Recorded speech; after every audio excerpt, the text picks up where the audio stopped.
Hey, what is happening, bulls and bears? Back with another dose of economic reality. No glasses right now. My eyes are getting a little bit better, still having a little bit of issues, but let's get right into it here. Big stock market sell off today. I'm reporting this on October 3rd. Just as we told you, the fourth quarter, I think, is going to be a rough one for the stock market.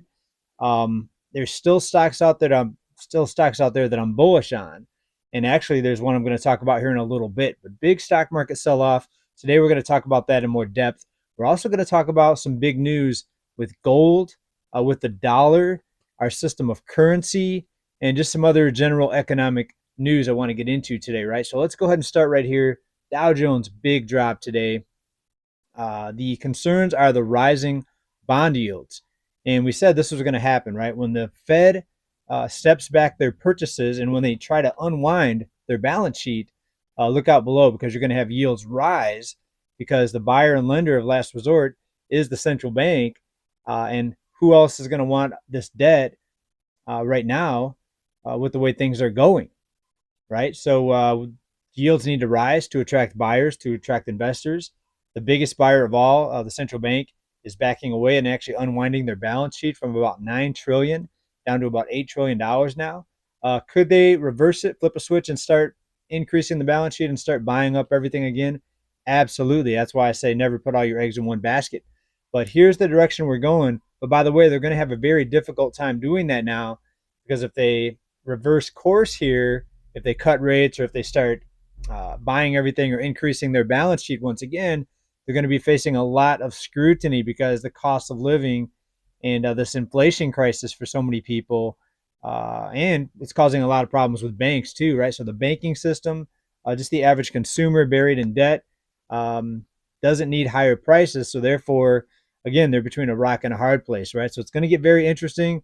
As I said, the fourth quarter is going to be wild, and strap up and strap in your seatbelts here for this one. Also, another sign of the times and something else that we knew was going to happen: small business bankruptcies rising at the worst pace since 2020 health crisis era, right? So you were told there was a recovery, that everything was going to start improving, but it's been just the opposite, and we've been right on it here for you.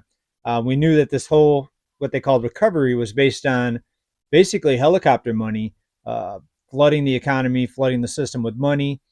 And, we knew it was going to cause inflation. We knew the inflation was not going to be temporary or transitory, as they called it. And here we are.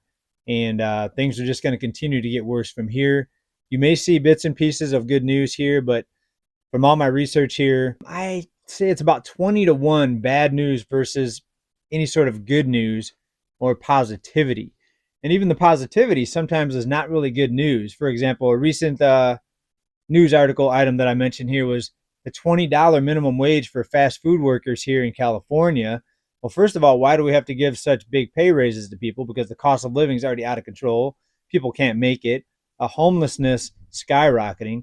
So usually any sort of good news, it's precipitated by bad news. Why do people have to have such, um, a big amount of money? I guess $20 is not a big amount of money when it comes to the cost of living in California. But for a fast food worker, if you look across the United States, that's kind of a lot of money compared to the typical fast food worker wage. So yeah, bad news sometimes is disguised as good news.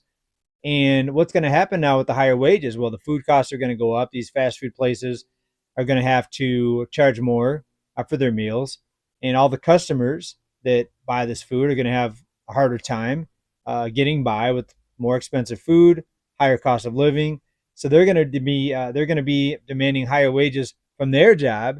So what are we going to see? More strikes, and just more snowballing effect of things getting worse. But let's talk about an investment that I recently came across here. And I think a lot of you know I don't have many partners on this channel. I only save partners for products I really believe in. Let me tell you about this investment opportunity. Take a listen. And then we've got some more news right on the other side. And I actually took a position in what I'm about to read you here. Let me just read it right from our partner directly here. China's real estate bubble is absolutely collapsing. In 2008, the subprime mortgage crisis nearly ended modern capitalism. Housing was 8% of US GDP, while housing is 25% of China's. This is an epic meltdown, and it's just the beginning. Meanwhile, in the United States, inflation is so high that the Federal Reserve is talking about raising interest rates further, choking the credit out of the economy completely. Everything is expensive. Gold is perfect for this environment, but it is near all-time highs already. So I want to present you a company called Gold Mining Inc., trading on the New York Stock Exchange under the ticker GLDG. The reason is that this is a company that trades at multi-year lows, extremely cheap. Their gold reserves are only worth $1 an ounce. If you go to wealthresearchgroup.com/cheapgold, there's an entire presentation explaining how this company is effectively 80 or 90% discounted more than anything else out there. If you're bullish on gold, I urge you to stop everything you're doing and download this carefully drafted report now. Company overview. Gold Mining Inc. is a junior resource company trading under the symbol GOLD, gold, on the TSX Venture Exchange and GLDLF on the OTC markets. The company is focused on the acquisition, exploration, and development of resource stage gold projects. In America's goldmining.com, and I've linked to an article for your reference. If you go to wealthresearchgroup.com/EL-cheapgold1050, there's an entire presentation explaining how this company is effectively 80 or 90% discounted more than any other company out there. You will find a link down in the description of this video and also in the pinned comment. So if you're looking to get ready for what's ahead here and a very bullish gold economy, please check that out.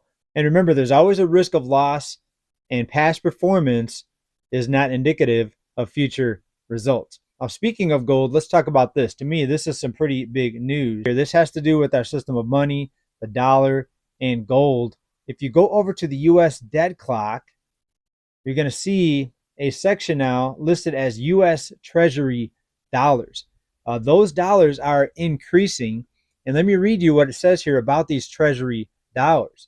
And I can only get into so much here on this channel, but let me know what you think about this. This is a wealth-based, debt-free, non-interest-bearing money issued by the U.S. Treasury. The key, non-interest-bearing and debt-free. Remember, the dollar is a debt note. So every dollar is debt that's issued into the economy, right? Remember that. Treasury dollars were issued a couple times before. In 1862, President Lincoln issued $450 million directly from the U.S. Treasury. These debt-free, interest-free notes were known as greenbacks.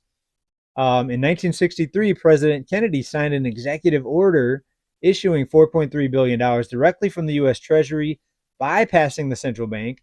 These debt/interest-free notes were known as silver certificates. Remember when I told you that gold and silver ultimately are going to come back as the system of money?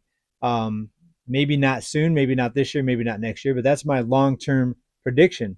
But I think there's going to be years of financial chaos before we get there. We're going to have this digital currency that's going to be forced upon us, central bank digital currency. And I think the standard of living is really going to crash when that happens, because there's going to be so much more inflation out there with that digital currency. Also, we see some other interesting things here on the debt clock here. We still have the dollar to silver ratio at 0. We have the dollar to gold ratio at 0. And I don't think anyone knows exactly what's going on here, but you can see something very unusual is happening. And think about what happened to the last two presidents that tried to introduce this type of currency, both Lincoln and Kennedy. And then I think you'll know why I can't really go into too much more detail here on this platform, right? So, guys, get ready. Look for investments. Try to hedge yourself for what's coming here. As always, look for opportunities. I mentioned an investment opportunity earlier in this video. I actually picked up some of that myself early. And again, I want to remind everybody, I don't just have anyone here as a partner, only what I would do myself and what I am investing in myself. Now, I'm not taking a huge position because anything can happen. We could see gold still go down some. And that way, if we always have cash on the side, you'll be able to pick up more, right? Never go all in is what I say. I never go all in. That way, if prices plunge, if we see this deflationary crash that so many people have been predicting, then you'll have money on the sidelines to take advantage of this, right? There's not much worse for an investor to invest everything you have, and then all of a sudden the price goes down, whatever it is, real estate, stocks, and then the price crashes and you have no money left on the sidelines to pick up at the ultra discount price, right? So be smart, folks. Think about everything that you're doing here, and we're going to navigate this together. Please like, subscribe if you like what we talk about here, and come back for more updates. As always, everybody, big love to everybody out there. Keep stacking, and be an advocate for sound money and economic reality, folks. All right. Talk to you soon. Bye for now, everybody. Peace.